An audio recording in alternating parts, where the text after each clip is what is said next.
Hi guys, I'm Ryan. I'm here with the founder of planetkambo.com. Hello guys, I'm here.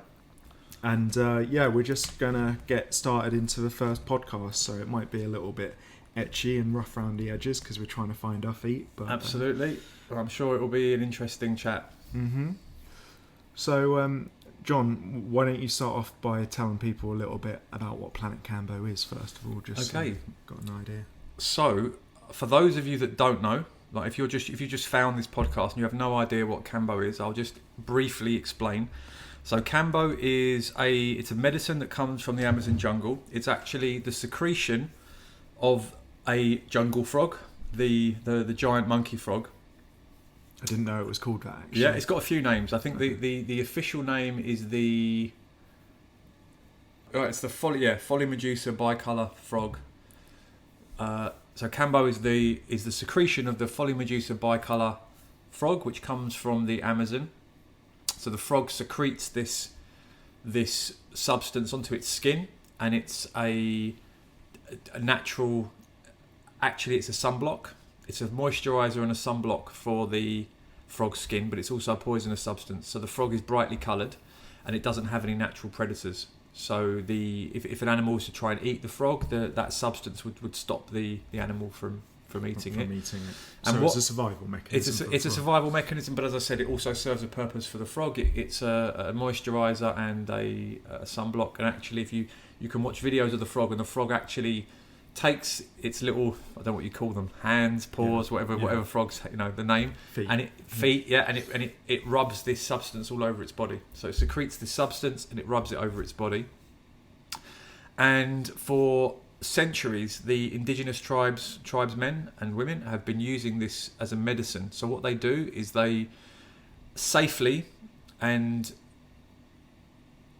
humanely extract this secretion from the frogs. So the frogs aren't harmed, they're captured briefly, and then the secretion is wiped from the skin of the frog and it's put onto sticks and it's dried. And then the way that you receive Kambo is you make these very small burns on the skin, just very, very light superficial burn on the skin with a hot stick, and then you rub it with a tissue and the top layer comes off, exposing the dermis underneath, so there's no blood drawn or anything like that. And then you put this secretion on the wound, and in the Kambo you have these peptides and neuropeptides, and those go through the lymphatic system straight to the brain, and they cause this deep purging detox process. It's a process that you go through, and it's a very, very powerful medicine. It works on many different levels. We call it a multi-dimensional purge.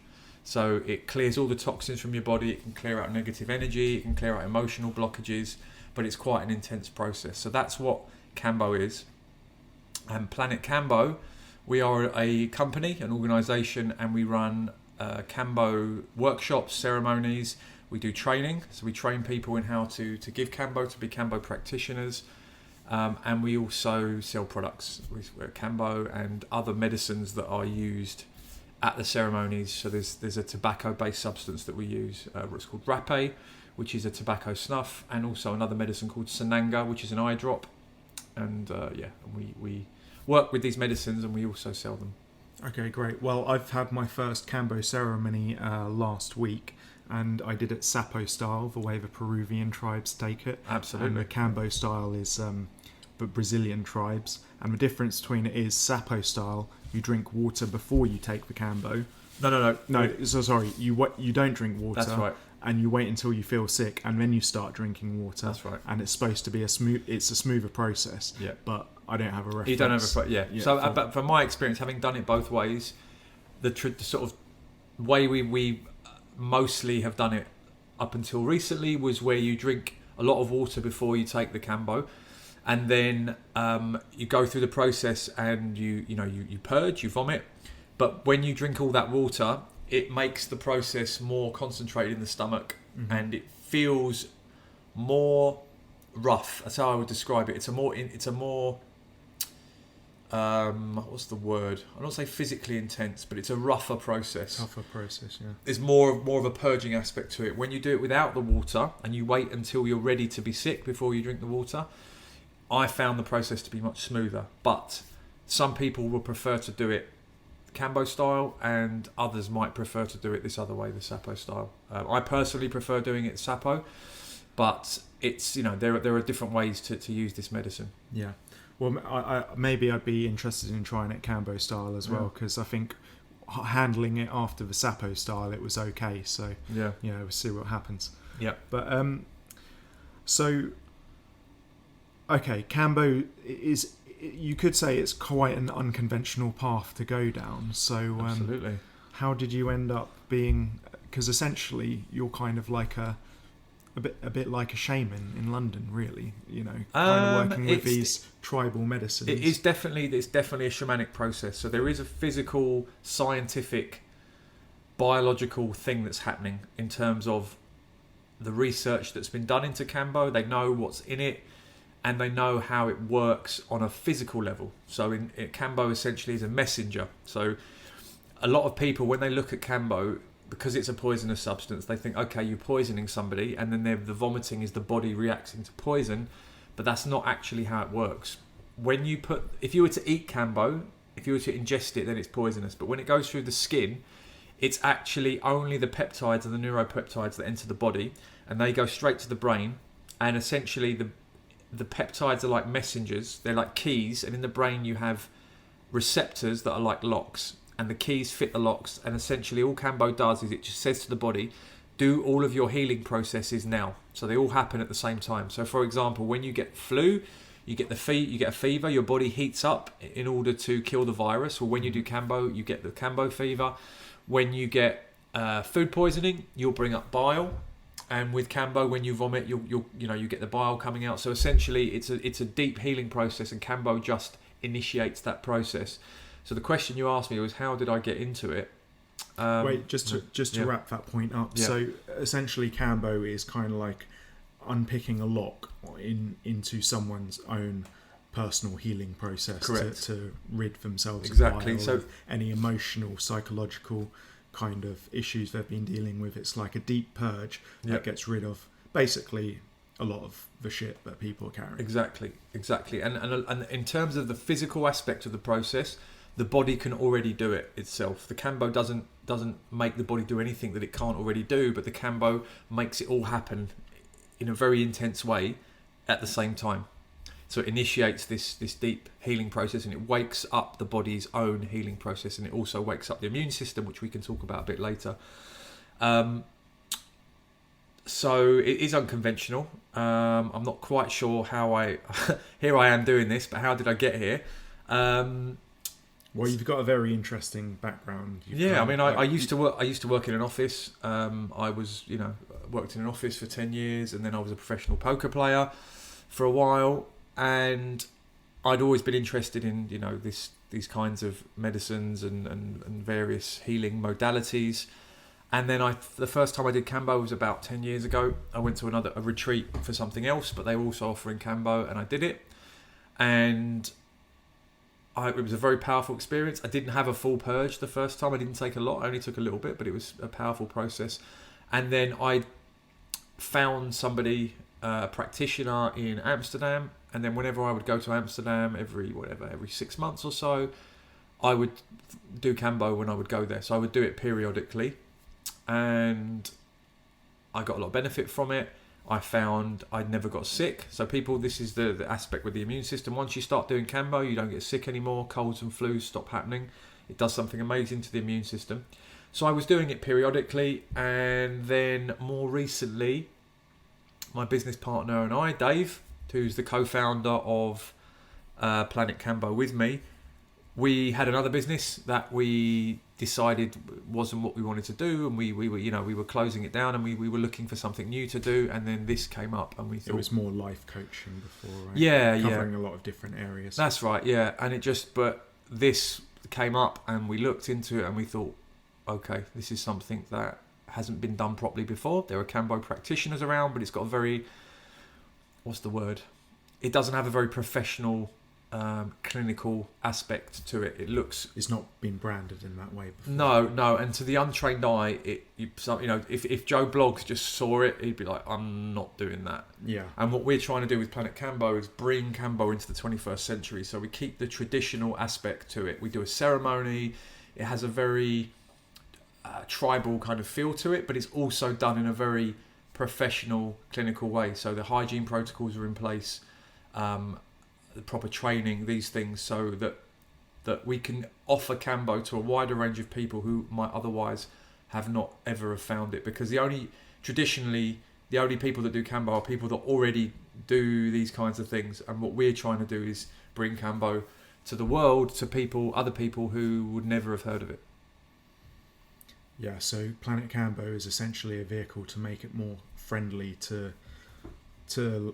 people who it could be beneficial towards, but who would otherwise not just have any interest in. Yeah, so when was the earliest signs? Because I'm kind of interested. I've done some Kambo with you. Yeah. And we went through a purging process, but I'm kind of interested in how does someone become drawn to this, and maybe this can help answer a wider question, because you seem to have been called to work with Kambo. So so there are some of us in this world who are what's called light workers. This will be healers, energy healers, people that like to help and heal other people. And it's often something that you don't really choose. It just ends up, you realise suddenly, like, okay, this is what I'm doing. So in that respect, I think most people that are drawn to Kambo, especially to be a practitioner, are light workers. It's not like you're not going to get, maybe in the future, but now you're not going to get sort of like a doctor that decides that he wants to incorporate Kambo into his work, because Kambo's not an approved medicine. There's been no clinical trials done. There's been research done, but they've never actually tested it and done any proper clinical trials. So obviously we don't claim to cure any disease. Even though I know Kambo can be amazing for a lot of different health conditions, we don't explicitly say it definitely helps with this and it definitely helps with that. And the truth is, it works in different ways with different people. It's not like a pharmaceutical where you have a particular drug that you take for a particular problem. So for example, like you've got a skin rash and you go to the doctor and they give you a steroid cream and it's only for that purpose. When you take Kambo, it's healing on a more holistic level, in a much the same way that Chinese medicine works. Okay, so yeah, I think in the medical community they call that acute treatment. So if there's something that's designed specifically to deal with the symptoms of something, but Kambo is more generally applied and can be beneficial for a lot of different areas, because it's kind of purging you on a physical, emotional and psychological, spiritual level. Correct. There's a lot of, it works on the brain in different ways. So, like I said, there's a whole host of peptides in the Kambo that work in the brain in different ways. So it can do a lot of different things for different people. Yeah. Okay, great. And going for, so yeah, I mean, some people might be listening and they're interested in perhaps working with the medicines. So how would someone become a practitioner if that's what they want? Yeah, well, we offer training at Planet Kambo, so you can get in touch with us and find out about the training that we offer. And we offer an intensive training course with the option of joining the Planet Kambo team. And then you can assist at our ceremonies, and you can become, a proper Planet Kambo practitioner. We can funnel clients to people. So really, what Planet Kambo will become will be the global hub for Kambo. For Kambo practitioners. Exactly. And then it's just like you've got your own personnel going out there and doing their own private Kambo ceremonies, and that's how it's going exactly. to evolve. So we have our London Planet Kambo ceremonies, but once somebody's trained with us, then of course they can run their own ceremonies, and we're happy to help them, to do that. So okay. You used to be a computer programmer. I did, right? A long time ago. Yeah. And the reason I bring that up is because that's quite a logical left brain kind of process, and now I see you, with the ceremonies and with Kambo and with all this kind of stuff. So I'm just wondering, like, how did that part of John kind of evolve? Okay. like from computer It's programming? a good question. So I've always had a very analytical mind. I've always been in, as I was a kid, I was always into computer games, and in a way, having a very analytical mind and a very logical mind makes you a good teacher, because you can explain things in a very logical way that people understand. But the problem is, if you're always, which is left brain, if you're always left brain, your creativity and your connection to source, if you want to call it that, to the universe, can be stifled. Because left brain is important, but left brain is all ego. So it's all numbers and strategy and thinking all the time. And part of my journey, I know this is what my journey is being able to keep that logical mind, because it's a very powerful tool, but also to fuse it with the spiritual. The right brain. The emotional, the storyteller, the narrative, the poet. That's it. And I know the creative aspect. Yeah, and I know that's the case. And something that I've discovered recently, which I've never been into before, never really got into it, but a few people mentioned it to me and I've looked into it, is numerology and life path numbers and this kind of thing. And obviously, whether you believe in that stuff or not, but I looked what my one is, and it made a lot of sense to me. In that, I'm a 7, and part of the 7's journey is fusing the logical mind with that right brain, spiritual, creative aspect, fusing the two and finding that balance, rather than being very, very left brain dominant, which I've always been. So what's been happening to me, the more I've got into this, is I'm starting to open energetically to, what would you call it, to universal energy, which comes from that side, the right brain, and fusing that with the left brain, and then being able to make the best of both, rather than being very, very left brain and having my right brain kind of shut down, which is how I've always been. And as a computer programmer, it's all left brain. That's what it is. Yeah. Did you find that you had a moment where you just felt too comfortable being logical and in your left brain, and then you kind of almost like a personal rebellion, you kind of went down a different path because of that? No, because I mean, I felt after going to university, and I studied economics, and that's kind of similar left brain logical processes. And then it's kind of like training one arm at the gym. You're building the muscle on one arm, but then you've got this other aspect of yourself which is not being dealt with. So yeah, so some people might find that they go through a different stage where they become very left brain oriented, and then they're coming more into right brain kind of spheres. And this definitely, well, I mean, you fused the two, but this is definitely something that, because you talk about Kambo in a very scientific way, talking about peptides and how it gets into the lymphatic system, but you've also got that creative kind of emotional connection to like the more shamanic aspects of the tradition of Kambo. And that's something that's developing in me. This is like the left brain has always been there, it's how I've always been, and the right brain is something that's starting to develop. But in terms of when I was working, it just got to the point where I wasn't enjoying what I was doing. I hated being in an office. If you enjoy your work and you love going, whatever it is that you do, and you love going to do it, it's great. But if you start to hate your job, going and spending all day somewhere that you don't enjoy, it's a prison sentence. It's awful. Yeah. And it got to the point where I just didn't enjoy what I was doing, and I hated. The alarm would go off in the morning, and I'd dread going in because I couldn't bear to sit there doing this thing that I didn't enjoy. And that was what got me really out of the rat race. And then I started playing poker at the time, and I was like, okay, you know what?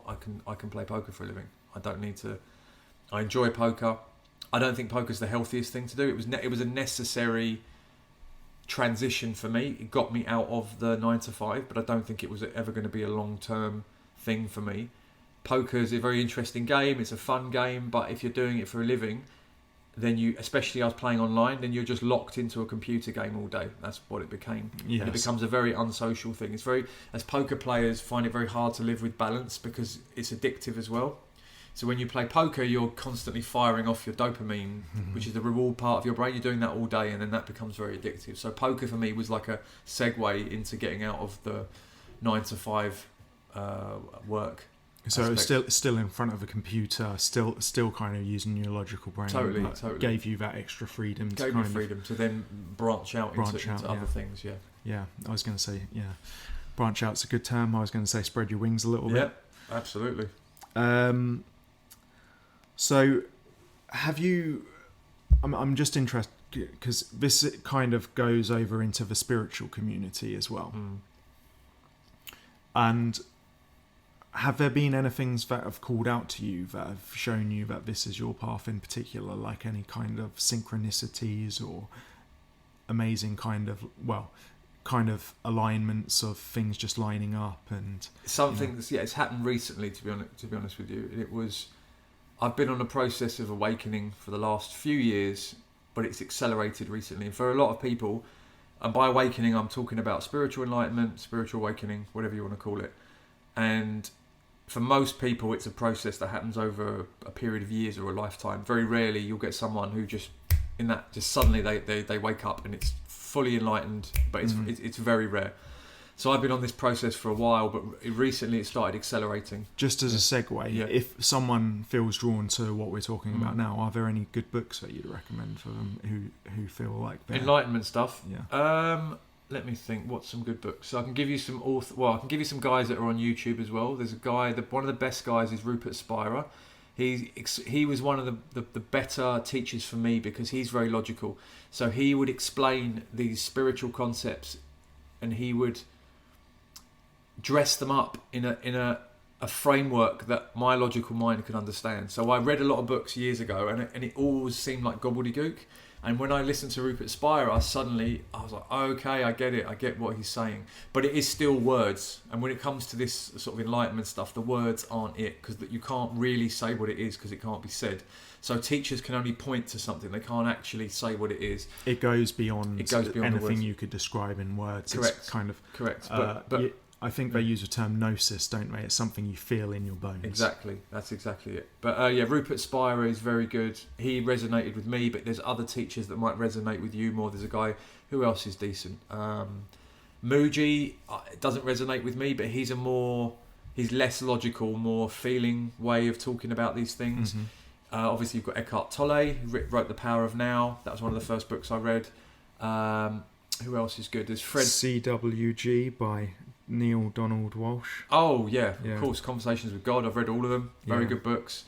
There's a guy called Fred Davis, who's a lesser known non-duality teacher. He's got some YouTube videos. He's got some very good books. Fred Davis, his books are very good. They're short, but they're really to the point. I've done some Skype sessions with him as well.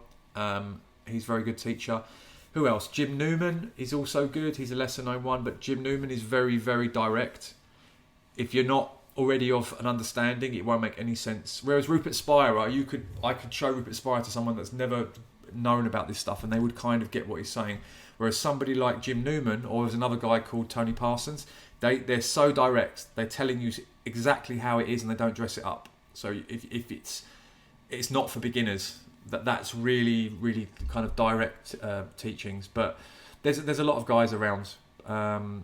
And if once you look up these guys, you'll find there'll be, like, if you look on YouTube, you'll see there'll be other teachers out there as well. There's another guy, Leo at actualize.org. He's really good. He's done a lot of work, and his videos started out as self-help and then very quickly moved into enlightenment. He's done a lot of work, and he's very, very advanced. Does a lot of work with powerful psychedelics, does a lot of solo meditation retreats, these kinds of things. So there's no shortage of resources now with the internet for spiritual, if you want to call it spiritual, or truth work, enlightenment work, non-duality. Yeah. I mean, actually, let's not. It has a lot of names, doesn't it? Yeah, we won't. We'll save it for another podcast, because if we get bogged down into the non-duality stuff, I could talk for hours and hours about that. But we're going to get sidetracked. So we'll just. So as I was saying, I've been going through this awakening process, and it's been accelerating. And then more recently, I've had some quite powerful awakening experiences, and the numerology thing was something that came to me recently, where I had a synchronicity where I met someone who told me about it, and then someone else told me about it, and I looked it up, and I realised I was a 7, and I'm reading the description of a 7, and I'm like, okay, this is it. It's describing me. It's describing me to a T. The way my mind works. The 7 is the most spiritual of all the numbers, and it's this fusing of the logical with the spiritual and being able to articulate quite deep and complex spiritual ideas, metaphysical ideas, in a way that people understand. And I've been doing that for a long time, and I didn't realise that that's what was happening, but that's what I've been doing. So the life path thing was really seeing it written in front of me. Oh right, I was always going to do this. I would never have been happy working in an office because it wouldn't have fulfilled me, whereas this work is fulfilling for a 7. I think the idea of a life path is that we have free will in life, but there's also an element of determinism as well. And the best way I've heard it described is that your life path is you running through a corridor, but you choose which way you're going to run. So you have, it's like the flow of a river. It has a destination. It has some kind of determinism and destiny to it, but you still have a free will of how you create that and present that to the world, essentially. Yes, but also, and this again is for another podcast, actually free will is an illusion, but we can talk about that in a... Well, there's still some though, right? I mean... It's actually completely paradoxical, and as with most of the spiritual stuff, everything is the answer is both and neither at the same time. So you do have free will and you don't have free will at the same time, which doesn't make any sense, but that's what it is. From an absolute point of view, free will cannot exist. Because there's no you. There isn't actually a you. So in order for there to be free will, there would need to be an entity that chooses what happens. But from an absolute point of view, there are no separate entities. So there's only what the will of the universe. Yeah. But again, that's for another podcast. We can definitely have some really deep conversations about that. Another metaphor to describe it is like the seed of a tree. The seed has the blueprint for the tree inside of it. Yeah. So that's another good way to think about it. And then depending on, it's the nature nurture argument, like depending on what happens and storms that come along, which will affect the growth of the potential of the tree. Right. Yeah, that makes sense. But yeah, you were still going on about how you got into it. So that was your life path number. But any major moments where you felt that things were lining up and you were being called? And I mean, how does someone know they're drawn to this? Are there any specific? I don't remember this happening for me, but a lot of people start seeing frogs. It's very interesting. Really? When people get called to do Kambo, they start seeing frogs everywhere. Okay. Not necessarily to become a practitioner, but when they'll find out about Kambo, then they'll start seeing, like they want to do it as a not as a practitioner, but they want to go and receive Kambo, then they'll start seeing frogs everywhere. And that's usually a sign. It's interesting. I did see some frogs in the garden in the summer, which I can't remember the last time I've seen that. I think I saw 3 in a row, which is another kind of synchronistic number. Yeah, but it's really about these ancient healing modalities that go back hundreds, if not thousands of years, that are natural. You know, like the intelligence that's in nature, that's way beyond pharmaceutical drugs. I'm not saying all pharmaceutical drugs are bad, because they're not, and a lot of them have, when they're needed, they can be fantastic, but there are natural healing medicines in nature, and loads of them that haven't been discovered yet. And the guys that are in touch with nature, so for example, we live in cities, we're completely disconnected from nature. We have stresses and toxins and things that indigenous people don't have. But indigenous people that live off the land, they live in the jungle, they walk on the earth, they sleep on the earth, they're connected to the animals, to nature. They are receivers of that intelligence, and we're disconnected from it because of the way we live. Neither is right or wrong, it just is what it is. And a lot of these medicines come from that, through indigenous methods, and from tribesmen and women. Yeah, I mean the common criticism of modern medicine, well, not a criticism, but just understanding the limits of it, is that it deals with the symptoms, but some things, sometimes with pharmaceuticals, the criticism is that it doesn't get to root cause. And with Kambo, in particular, well, we're not, with some of these more natural holistic medicines, we're trying to say that maybe it tries to tackle some deeper issues. That's right. So it's similar to Chinese medicine. So Chinese medicine doesn't treat symptoms; it treats the root cause. So if any ailment that you have, yes, you could fix it by treating a symptom. So if you've got a rash on your skin, you can go to a doctor who'll give you a steroid cream, and the steroid cream will suppress your immune system on the site of the skin, and that will stop the rash. But that's not stopping the reason why the rash is happening. Whereas something like Chinese medicine, they won't give you something for the symptoms.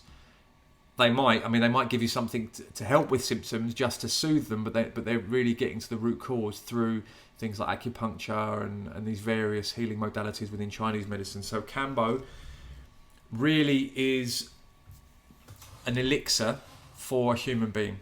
It's a tonic of peptides and neuropeptides in that Kambo that are very beneficial for a human being. What are peptides and neuropeptides? So peptides are amino acids. Okay. They're essentially proteins, similar to when you eat protein, if you're working out and stuff, we need protein to live, but these are slightly different.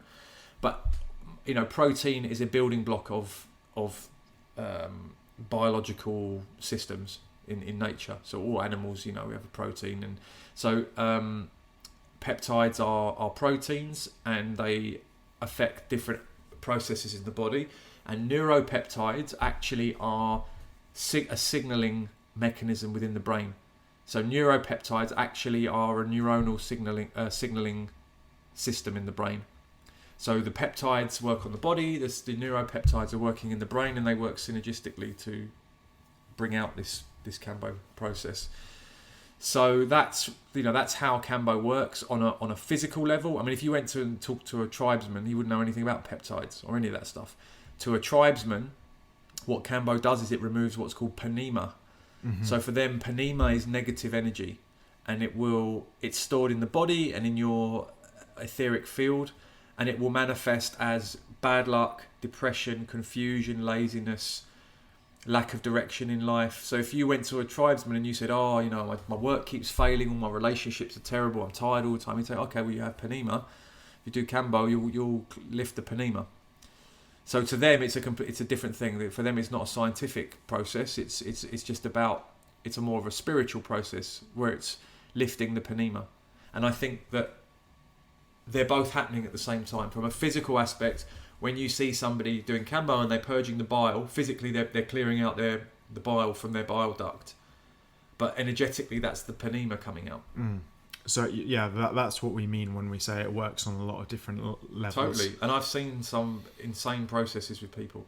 I've seen some very shamanic, is the only way I can describe it, is a totally shamanic process. There's one person in particular, I remember a lady that I treated, and she had a lot of trauma, and I did a private session with her, and during that session, what I watched was a shamanic process where she started to make very strange body movements, almost animal-like noises were coming out, and she wasn't, it was just happening, she wasn't in control of what was happening, and it was making her go back to the fear that she felt when she was a child. Unprocessed fear that had been blocked and pushed down was coming up, and that was incredible to watch. That's probably the most dramatic thing that I've seen with Kambo, and when I watched that, and I thought, okay, if ever there was evidence that Kambo works on more than a physical level, that was it.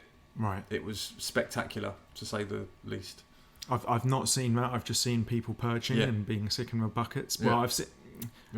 Yeah, that's more of a extreme scenario. Yeah. Every now and then you'll get someone that goes through a particularly difficult process. But another thing that I see quite often is if you have an emotional blockage or a particularly difficult repressed emotion, Kambo will make you feel that emotion before you purge. So I've seen this mostly with women, where they can't purge, they feel stuck, and then they cry, and as soon as they surrender and they cry, then they purge.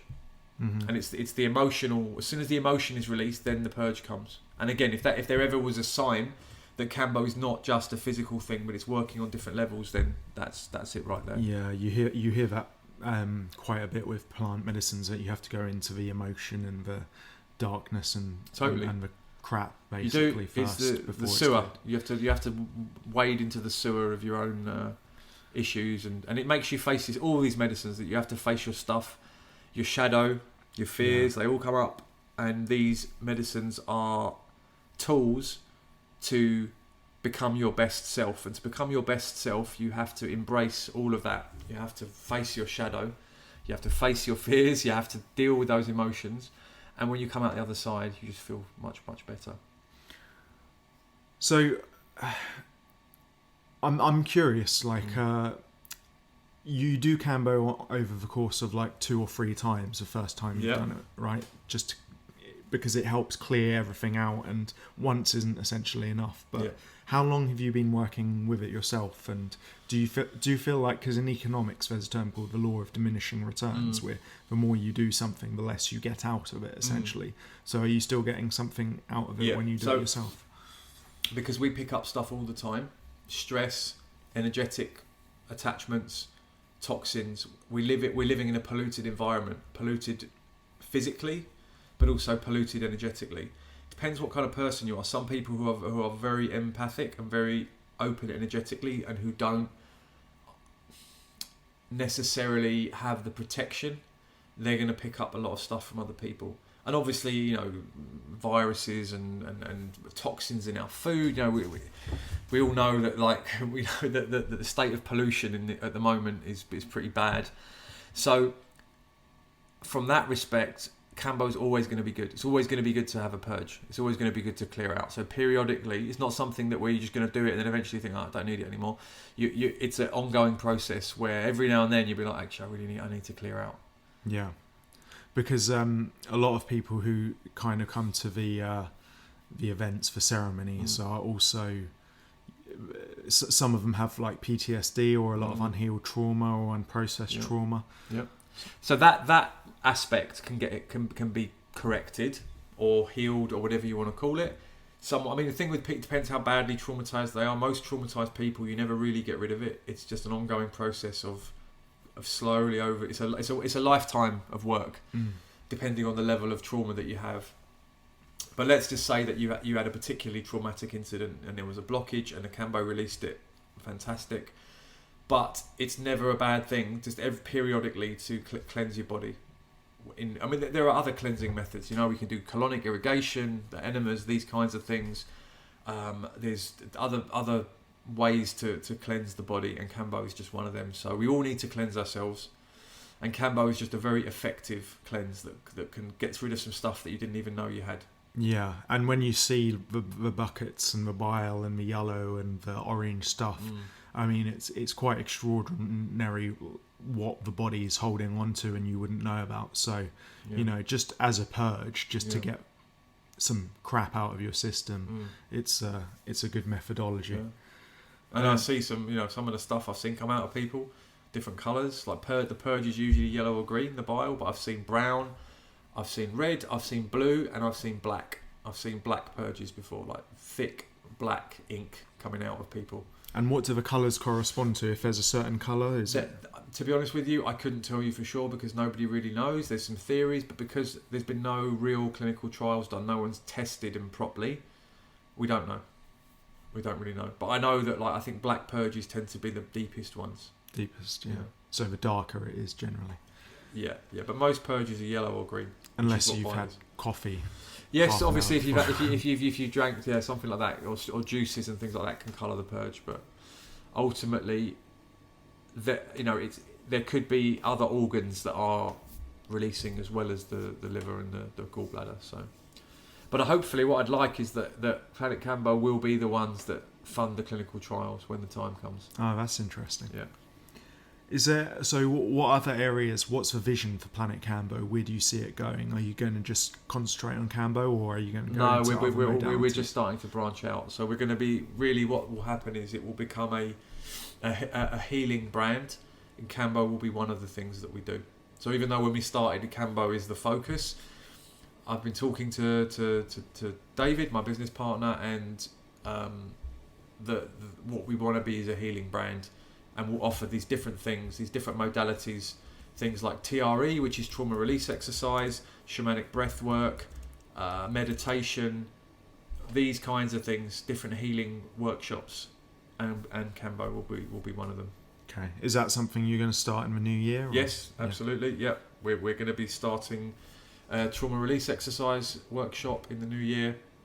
We've got some other ideas as well, things that we're going to do, and what does trauma release exercise kind of entail? So because I know a lot of people maybe who are listening, you know, have an interest, or maybe that's something that resonates with the audience. Yeah.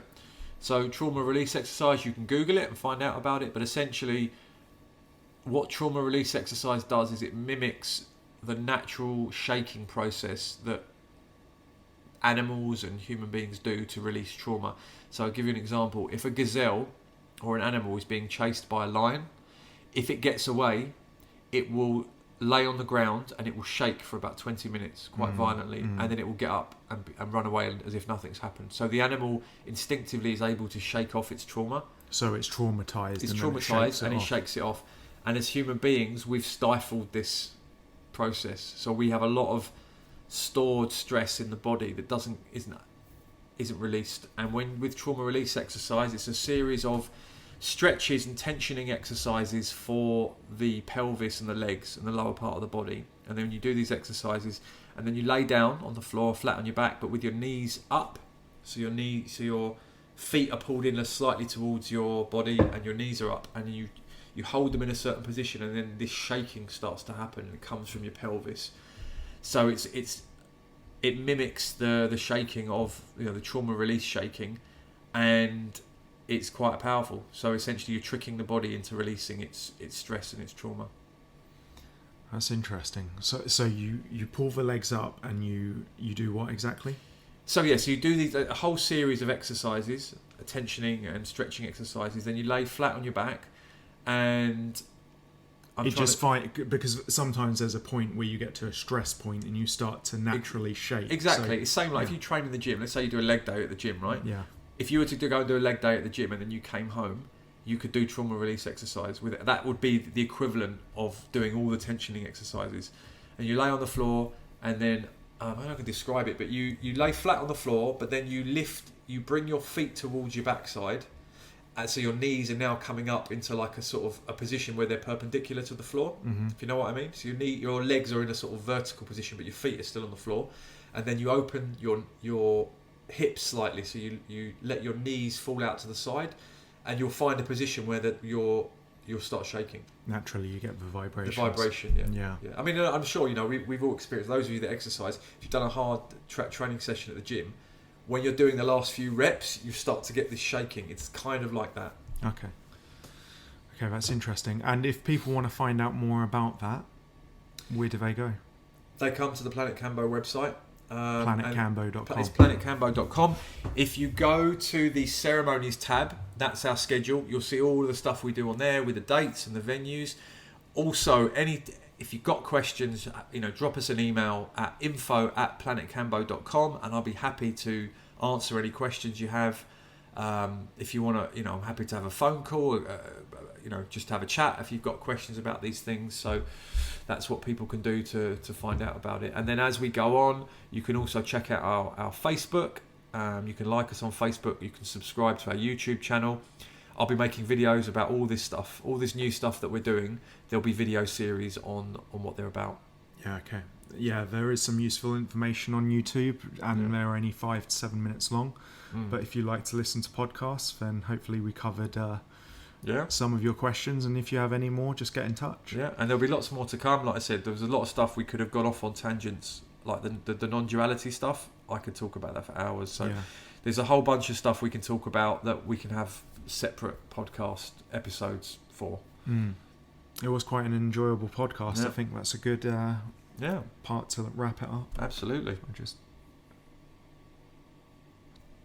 Okay, guys, thanks for listening. This has been Ryan and John, and you've been listening to a PlanetKambo.com first podcast, and there'll be lots more updates. If you like this, then you can go to Facebook and YouTube and maybe get in touch, and we'll see you then. Cheers. See you later, guys.